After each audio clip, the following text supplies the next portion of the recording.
She told me she wanted to sleep with another man over salmon and Chardonnay. No warning, no build-up. Just casually dropped it between a sip and a smirk, like she was ordering dessert. "It's just one night with my CEO," Melissa said, her eyes gleaming like she expected me to laugh or object or start some jealous tirade.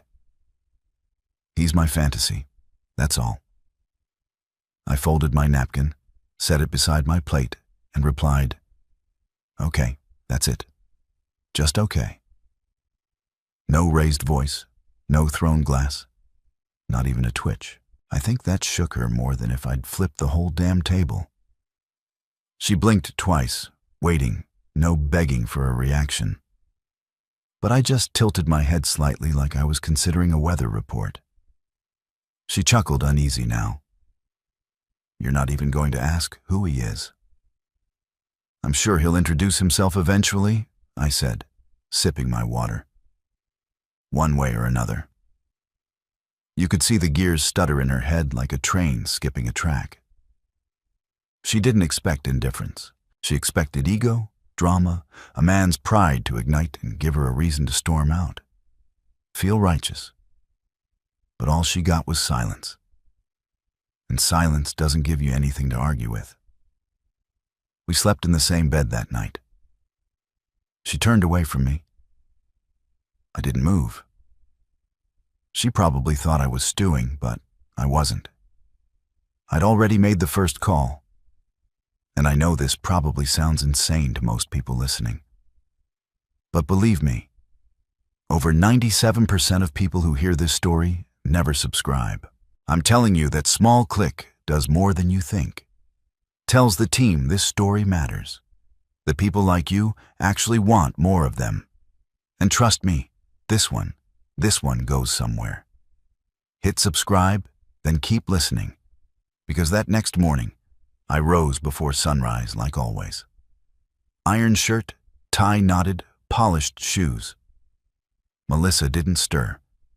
Probably exhausted from plotting her little fantasy. I left her a coffee mug, not out of kindness, habit. And when I walked out, I didn't look back. I didn't have to. I'd already mapped every single step. She thought I'd given her permission, but I wasn't agreeing. I was documenting.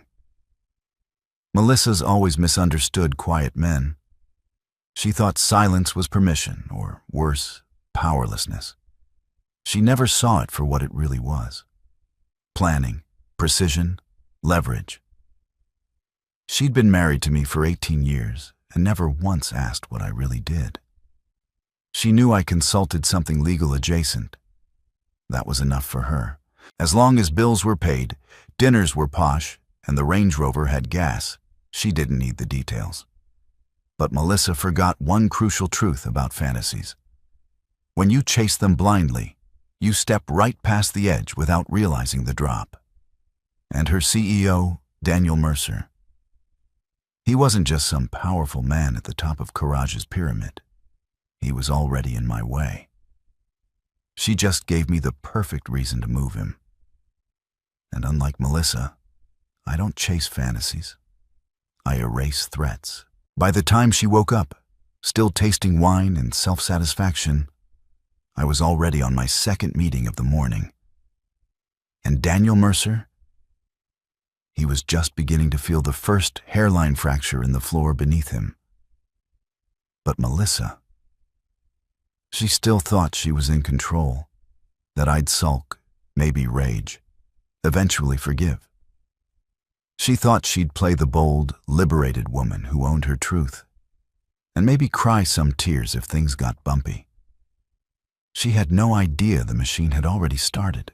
She'd always called me boring, predictable, said I lacked spontaneity. But she never understood that predictability isn't dull. It's dangerous when it's strategic, when it lets your enemy believe they're safe right before the fall. She wasn't going to see the collapse coming because it would arrive slowly, quietly, and then all at once. The scream on the other end of the line was so loud. Melissa dropped her phone. It was 6:12 a.m. Her head was pounding, mouth dry from last night's Merlot, and sunlight was barely creeping through the curtains when her phone exploded with the shrillest ringtone she'd ever heard. "Private number," she answered on instinct, still half asleep. "The merger's dead." Daniel's voice cracked through the speaker, pure venom wrapped in panic. "The board just called an emergency vote." I walked in, and they were already seated. "Who is your husband?" Melissa sat up in bed, heart lurching, chest tight. "What?" she whispered, not even fully processing the words. "What are you, Daniel? What are you talking about?" He didn't repeat it. He just exhaled through clenched teeth like he was being watched, like someone was standing right behind him. Then click. Silence. Call ended. She stared at her screen. 6:13 a.m. Her notifications were lighting up with news alerts, investor group emails, and Slack pings with subject lines like WTF, an emergency board session. Now, she stumbled out of bed, opened her laptop, and within minutes, the headline was there. Courage Novatech merger halted. Sources cite unresolved conflicts. Deal placed on indefinite hold pending internal review. No quotes, no official statement, just a carefully worded miss. She opened her work chat. Dozens of messages flooded in. Did you know what happened? Did Daniel really tank it? What the hell's going on with the transition shares? And then one private message from CoreEd's general counsel. Please report to HR by 9 a.m. Administrative leave pending clarification of internal disclosures. Clarification. What the hell needed clarifying? Still barefoot. She sprinted to her husband's office. Locked. That was weird. Charles never locked his study. She rattled the door knob. Nothing. Not a sound from inside. The car was gone. She opened her email. Nothing from Charles. Nothing from Daniel. But 3 different press releases from Novate's investor relations team had hit her inbox in the past hour. All of them had one thing in common: a new signatory on a controlling interest block. Langston Advisory Group, offshore, effective immediately, has assumed oversight review over compliance processes tied to transitional equities within the Novatech CoreEdge joint structure. Langston, her husband's full name, was Charles Henry Langston. She never used it, never had to, but now there it was on an offshore advisory filing tied to Novatech, tied to the merger. Her hands started to shake. She scrolled faster, her fingers slipping on the trackpad. A PDF loaded. Official acquisition documentation. She zoomed in. C.H. Langston Strategic Counsel. The same man who tucked her in every night, who folded her laundry, who watered the garden, who didn't blink when she told him she wanted to sleep with her CEO. Now, that same man had just put his hand straight into the mouth of the merger and ripped out its tongue. Melissa ran to the kitchen, stomach clenching. She was going to throw up. The kettle was still warm like he'd just been here, like he'd made his tea, like nothing had changed. She picked up her phone again and called Daniel. Voicemail. Tried again. Straight to missed call the 3rd time. Then she got a text from an unknown number. Your silence was your signature, Sechel. She dropped the phone. The panic hadn't peaked yet. That would come later. Right now was the confusion. That awful gnawing confusion you feel when you realize someone wasn't sleeping beside you all these years. They were watching, recording, planning, and now moving faster than anyone she knew. Especially Daniel. Because for the first time in 10 years at CoreEdge, Melissa saw something she'd never seen in her CEO's eyes before. Not dominance, not arrogance, but fear. She walked through the Courage lobby like she was on a different planet. Same clothes, same air, but nothing felt familiar anymore. The receptionist gave her a strange, pinched smile. Security didn't greet her. They watched her. 2 years ago, she strutted through this building like she owned it. Every click of her heels a declaration. Now, her steps felt too loud. Echoes of uncertainty. Every hallway was suddenly longer, colder, whisper-filled. Co-workers who once lit up when she entered now avoided eye contact, whispered behind glass, nudged each other after she passed. She knew that look. It was the same look she used to give interns right before they got the boot. Then came the tap on the shoulder. Char smiling falsely gentle. "Can we talk?" She didn't fight it. Not much point. They led her into a beige room that smelled like paper and bleach, sat across from her like she was radioactive. The HR rep didn't bother with small talk. "Melissa, you're being placed on administrative leave, pending internal review of undisclosed relational conflicts with a member of executive leadership." Relational? What the hell does that mean? She snapped. The rep didn't blink. "You're aware that failure to disclose personal relationships that pose a conflict of interest with company leadership, especially during M&A activity, is grounds for disciplinary review up to and including termination." "I didn't do anything," she barked. "It was one dinner, one conversation with the CEO." Silence, the kind that thickens and squeezes. Melissa's jaw clenched. Her eyes darted toward the HR folder. Her name was printed at the top in bold. She reached for it. The rep slid it away politely. "You'll be notified when the investigation concludes. Effective immediately. You are to surrender your badge and company-issued devices." It was happening fast. Too fast. This wasn't a probe. This was execution. Coordinated clean. She walked out of the room numb, ears ringing. Her badge didn't even beep when she passed through the turnstiles. It was already deactivated. She rushed to her car, unlocked her phone, opened LinkedIn. Charles Langston. Nothing. No profile, no activity. As if he'd never existed. "What the hell?" she muttered, switching to Google. Charles H. Langston. One result, just one. An offshore corporate registry database hit. Langston Advisory Holdings Limited. Location, St. Kitts and Nevis, filed 4 months ago. Category Financial Consulting and M&A Risk Compliance. Recent activity 7.4% acquisition of Novatech Class B voting shares. Signing officer C.H. Langston. She stared at it, blinked, reloaded the page, then read it again and again. Her pulse throbbed in her ears. It wasn't just that he had a company or that he'd bought into Novatech. It was that she had never even known his full name. C.H.L. Langston. She married him, slept next to him for 18 years, shared bills, vacations, birthdays. She knew how he took his coffee, how he hated cilantro, the exact way he double-knotted his laces every morning like a ritual.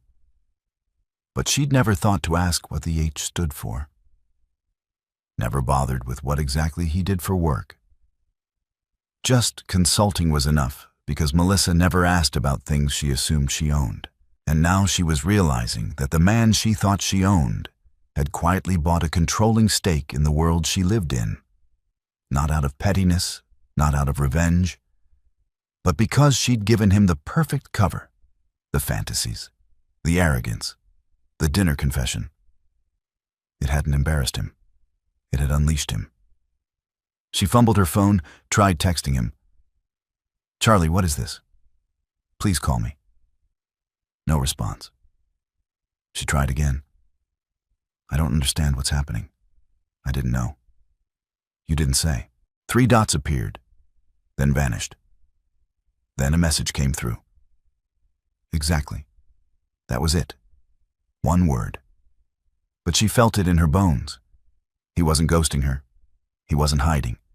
He was watching her realize it, piece by piece, brick by brick. He was letting the truth bloom inside her brain. Slow, painful, irreversible. Her husband hadn't just destroyed the merger, he'd erased her place inside it. And now her own name felt like the alias. His, that was the real one. The one she never knew. The dinner was supposed to be celebratory.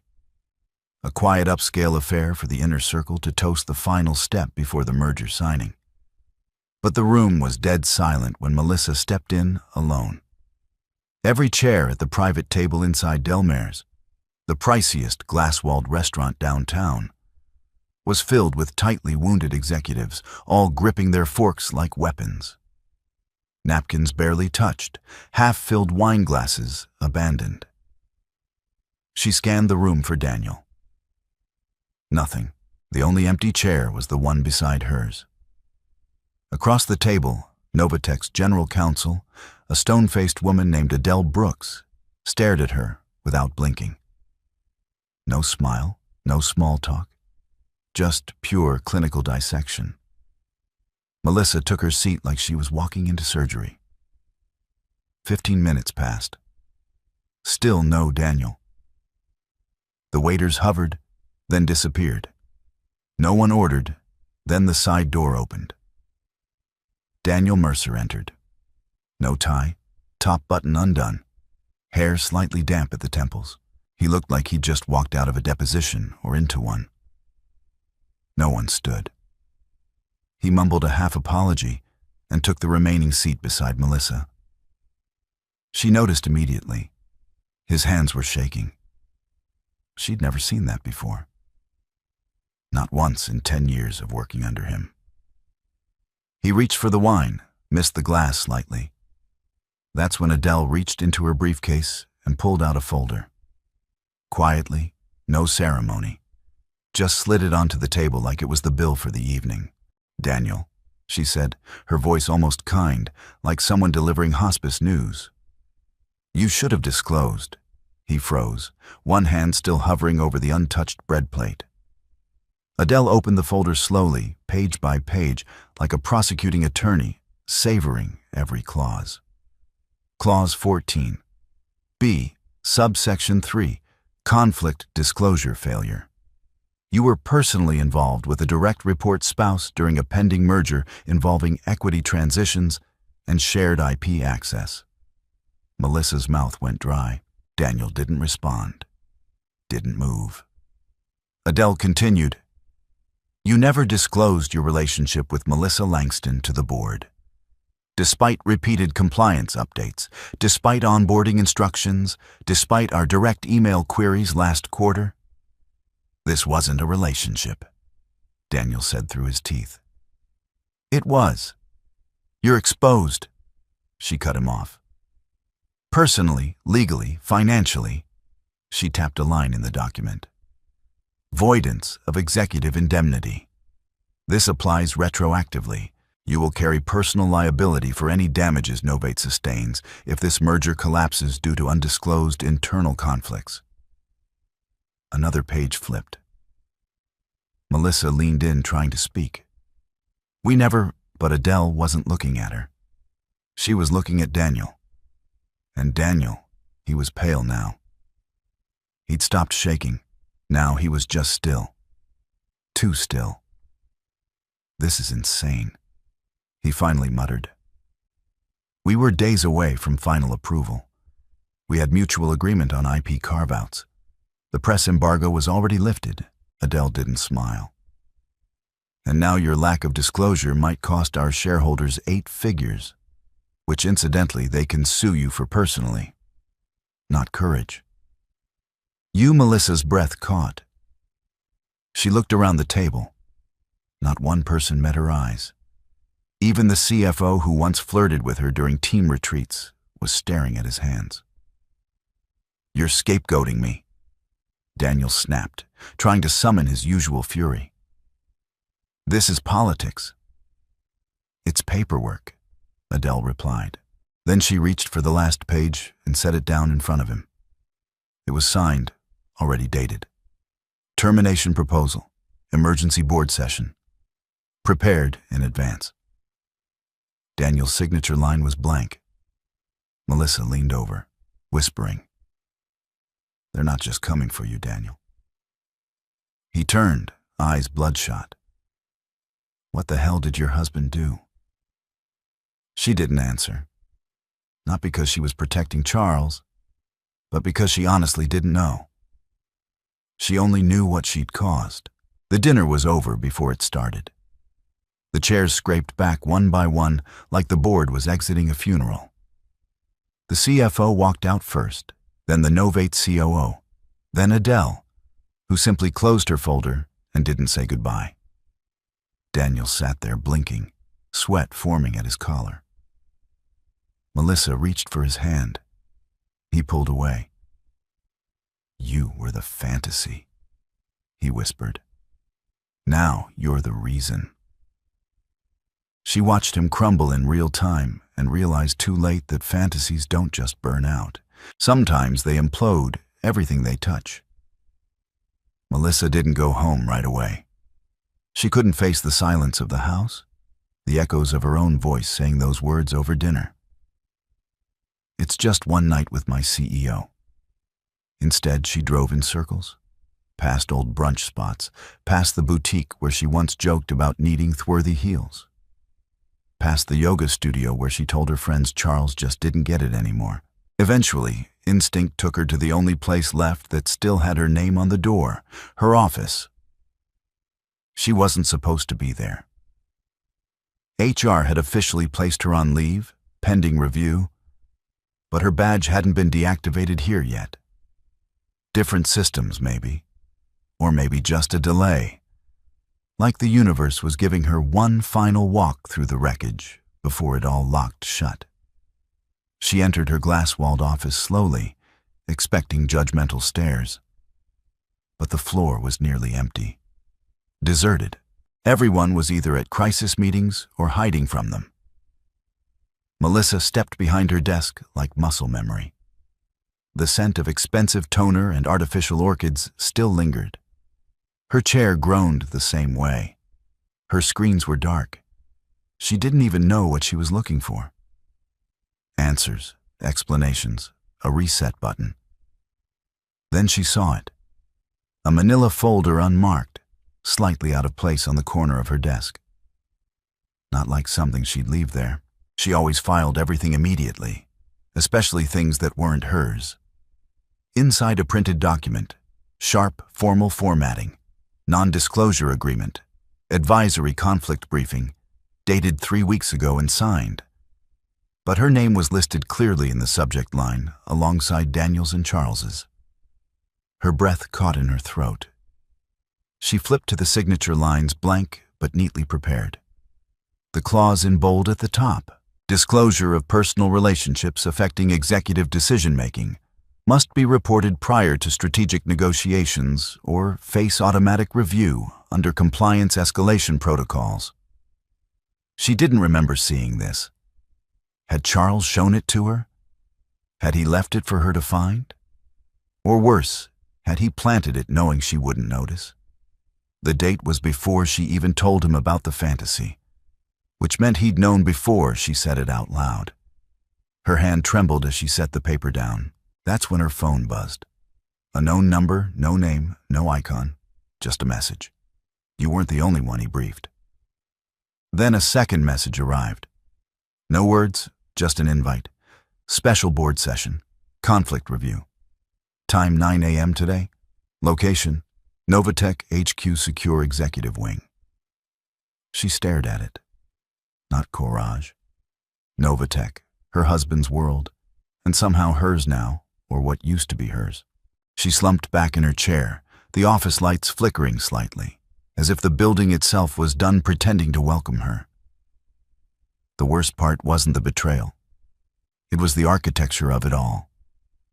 She could see it now. The design. The patience. Charles hadn't retaliated. He hadn't exploded. He hadn't raised his voice or packed a bag or made threats. He'd simply briefed the right people, set up a calendar invite, let the clauses do the killing. She opened her laptop, tried to access Courage's internal portal. Access denied, HR profile removed, corporate email suspended. She stared at the screen, stunned. then opened a private tab and searched her own name. One result popped up, a news aggregation site listing the Core Edge Novate merger delay. A single comment quoted an anonymous source. Unreported relationships compromised executive trust. The fallout was avoidable. She didn't know who leaked it, but she knew who arranged it. The calendar notification dinged again on her phone. The meeting was starting. She wasn't invited, just notified. That subtle surgical difference. She stood up slowly. Her reflection in the glass looked unfamiliar. Rumpled, desperate, excluded. And for the first time since that fateful dinner, the guilt sank in. Not just over what she'd done, but over what she never bothered to learn. She had loved the comfort of being underestimated until it turned her invisible, until her husband used that very invisibility to design her collapse. And now she was the paper trail left behind in a file drawer and signed unread. Irrelevant took Melissa 3 tries to load the site. Her fingers kept slipping on the trackpad, and the internet in the coffee shop felt like it was throttling just for her. The news had broken 20 minutes ago. She was already behind. Her phone was useless. Group chats were silent. Daniel still hadn't returned her calls. The last message from her assistant was simply, "I was told to stop all correspondence. I'm sorry."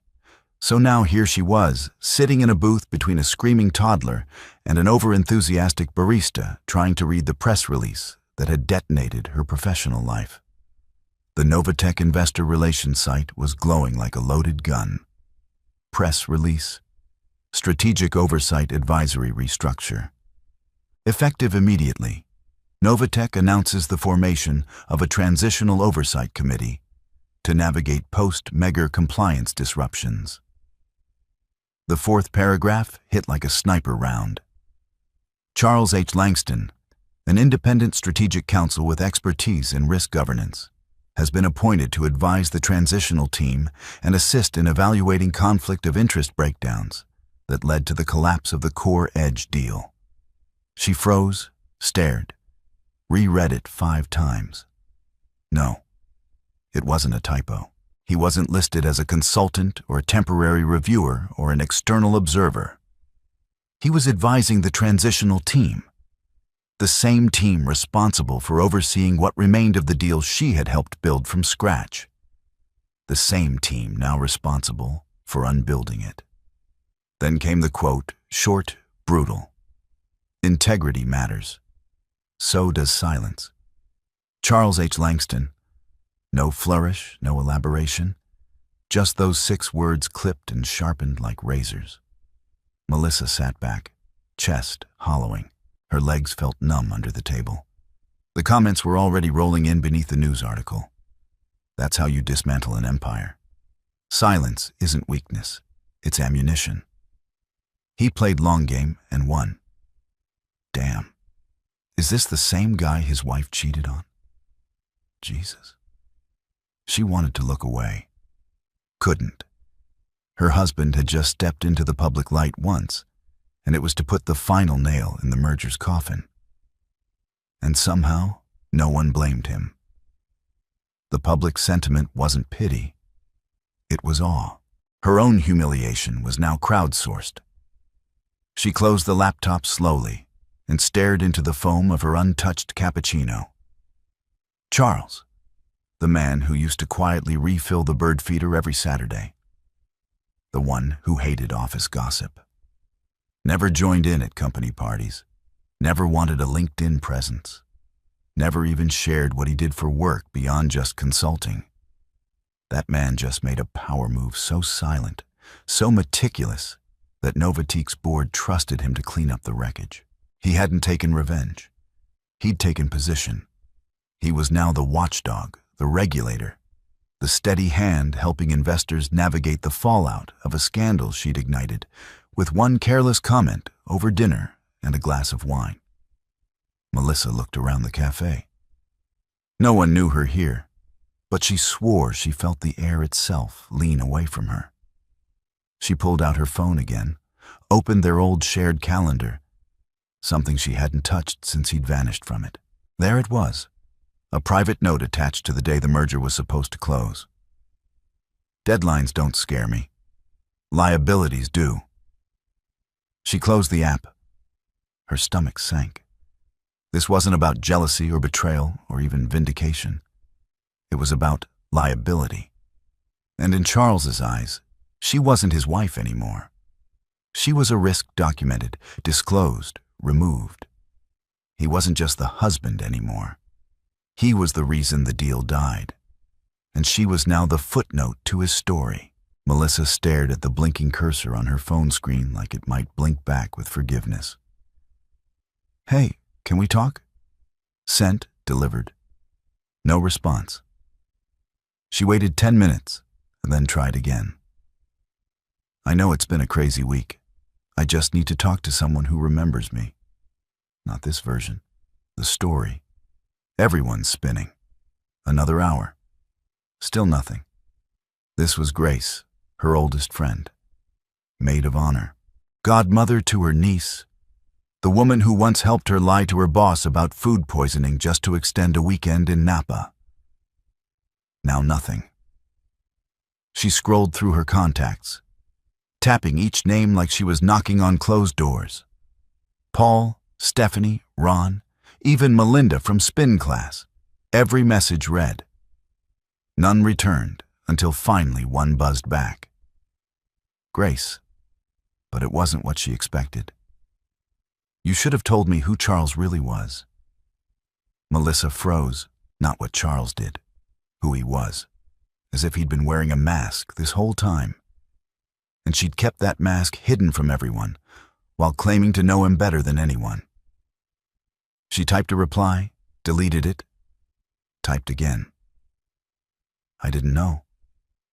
She meant it, but she didn't send it because even now, she wasn't sure it would matter. The damage was no longer just viral. It was personal. The silence of friends wasn't passive anymore. It was chosen.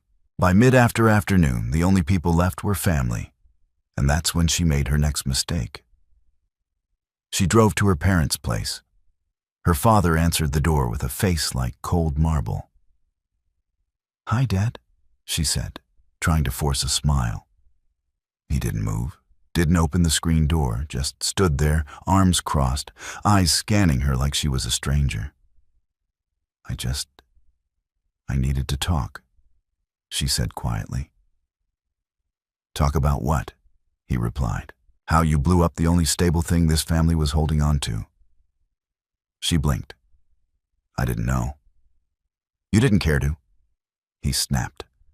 "That man warned us 10 years ago. I remember it. Sitting right in this house, told you to be cautious, to think long-term. And what did you do? Mocked him.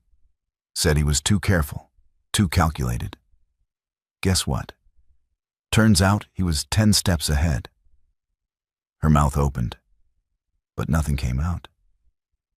"I lost 200 grand in this merger." He said, "Retirement stock. You think that's just paper losses to someone my age?" "Dad, I didn't do this to you." "No, he said you did it to him and he used it." He stepped back from the door slightly, hands still on the knob. "You don't get to cry about this." You lit the match and handed it to the man holding the map. "I'm not mad he burned it down. I'm mad you didn't realize he could." The screen door stayed closed. Her mother didn't come out. There was no hug, no warm kitchen smell, no refuge. Just the echo of the door closing softly behind her as she stepped off the porch. Melissa sat in her car and stared at the dashboard, blinking back tears that didn't come. She wasn't numb. Not anymore. She was absent, erased from rooms she once owned. Shut out of friendships she thought were unshakable. A pariah in her own family. Not because she cheated, but because she misjudged the one man nobody really understood. Charles had never raised his voice, never tried to make a spectacle, but he didn't have to. His silence had become a gravity well, pulling everything into it until her entire life collapsed inward. And now no one was asking, why did Charles do this? They were all asking, why didn't you see it coming? Melissa looked at herself in the rearview mirror. Mascara smeared, hair in disarray, lipstick cracked. She didn't look like a victim. She looked like someone who just realized the empire she built had been resting on a foundation she never even bothered to read. Melissa parked down the block from the Courage building, half expecting someone to be waiting. HR, maybe security, a process server if things really hit rock bottom. But no one was there. Just the same revolving glass doors spinning with people pretending they didn't know what had happened. She hadn't set foot here in 4 days. Felt like 4 years. Her blazer was wrinkled, her heels pinched. But she walked with purpose anyway, because it was all she had left. That and a single goal: retrieve her personal items. A drawer full of notebooks, a framed photo from a Cancun conference, a scarf she loved too much to leave behind. The lobby was quieter than usual. Early morning, maybe. Or maybe people were just avoiding her. She nodded at the front desk. No response. Swiped her badge. Beep. Red light. She tried again. Red again. Can I help you? The security guard finally asked, polite but cold. I'm here to clear out my office. Name? She hesitated absurdly. Melissa Langston. The guard tapped something into the monitor. His face didn't change. I'm sorry. Your access has been fully revoked. You'll need an escort. 1 moment. She waited. People passed by. Colleagues, interns, junior execs she used to mentor. None of them stopped. Some glanced, most didn't. One even flinched when she made eye contact, like shame was contagious. Security returned. Someone from HR will meet you in the elevator bay. And just like that, she was escorted like a stranger, like a threat, through the very halls she once helped decorate during rebranding. Past the mural she'd commissioned, past the glass-walled office that used to be hers, now empty. No nameplate, no desk, not even her chair. They hadn't reassigned the space. They'd erased it. HR handed her a sealed box with her name scribbled on the side in marker. No ceremony, no final meeting, not even a clipboard to sign. Just, here's what's left of you. She didn't cry. Not then. She carried the box down herself, 1 step at a time, heels clicking in a rhythm that once echoed power, now just resignation. As she reached the curb, a sleek black town car pulled up. It stopped just ahead of her, the kind you order for board members or visiting VPs. The rear door opened. Her hands froze on the box. Charles stepped out. Tailored suit, calm posture, that same unassuming composure he always had. Like he was part of the wallpaper, until suddenly he was the room. 2 Courage board members exited the building right then. Charles extended a hand. They shook it, smiled. One even laughed.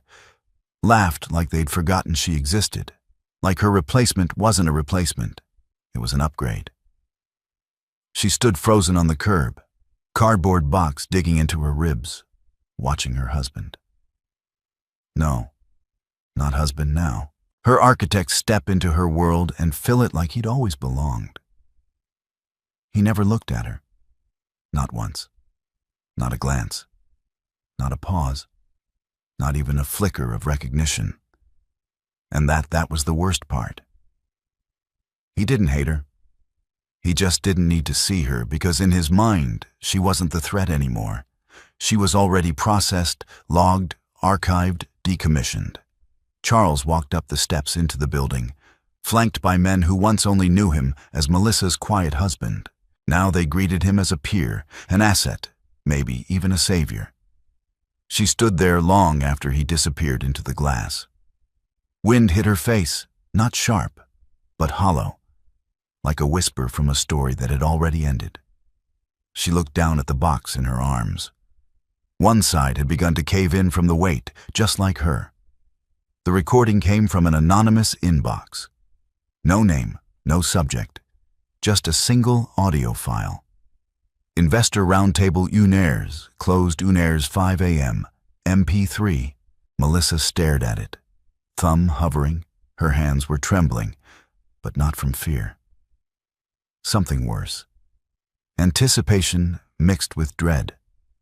The kind that coils deep in your stomach when you already know the outcome, but your body hasn't caught up. She sat alone in the guest room at her sister's house. Her old room, the one with faded wallpaper and a sagging mattress, where she'd spent her high school years scribbling in diaries and dreaming about men with yachts and corner offices. The irony was venomous. She hit play. A few seconds of static, then voices. Muted, calm, expensive voices. The cadence of men who make decisions before breakfast that shift markets. Then a voice broke through. "Charles," my wife once said, "it's just one night." Melissa's breath caught. His voice was clear, controlled, not angry, not smug, just deliberate. "That night," he continued, "cost this company $480 million in pre-valuation, not to mention a decade of credibility." Silence. She heard paper shuffle, a pen click, someone clear their throat. Nervous tells in a room full of people who suddenly remember just how fast things fall apart when they bet on the wrong person. Charles continued, "Let's not pretend the valuation was lost due to market volatility. It wasn't. It was lost because of internal negligence, because people got comfortable, lazy, entitled." She could hear him flipping a page. "I didn't speak up for 18 years, not because I couldn't, but because I was waiting, watching, measuring what people do when they think silence means weakness." Someone in the room, probably a compliance officer, tried to cut in.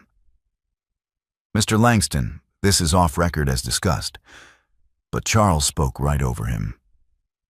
"No, this is exactly the record because this isn't about personal betrayal anymore. It's about governance, transparency, and consequence." Melissa swallowed hard, hand gripping the edge of the nightstand. Charles paused. The silence in the call stretched long, heavy, unavoidable. Then he delivered it. The final blow. "I've chosen not to press civil charges. That was my gift." The words landed like a verdict. She sat frozen, barely breathing, as if moving might make it worse. He wasn't suing. Not her, not Daniel, not Cage. He was letting it all burn. That's what made it so brutal. He wasn't seeking restitution. He didn't want an apology. He wasn't begging for justice or trying to clear his name. He was offering mercy. And somehow that hurt more because mercy means, I already won. I don't need more from you. She let the audio play to the end. Just as the call wrapped, someone on the recording muttered, "Jesus Christ." Another voice replied, "We should have known." Melissa hit stop. There it was, laid bare. No press coverage, no media frenzy.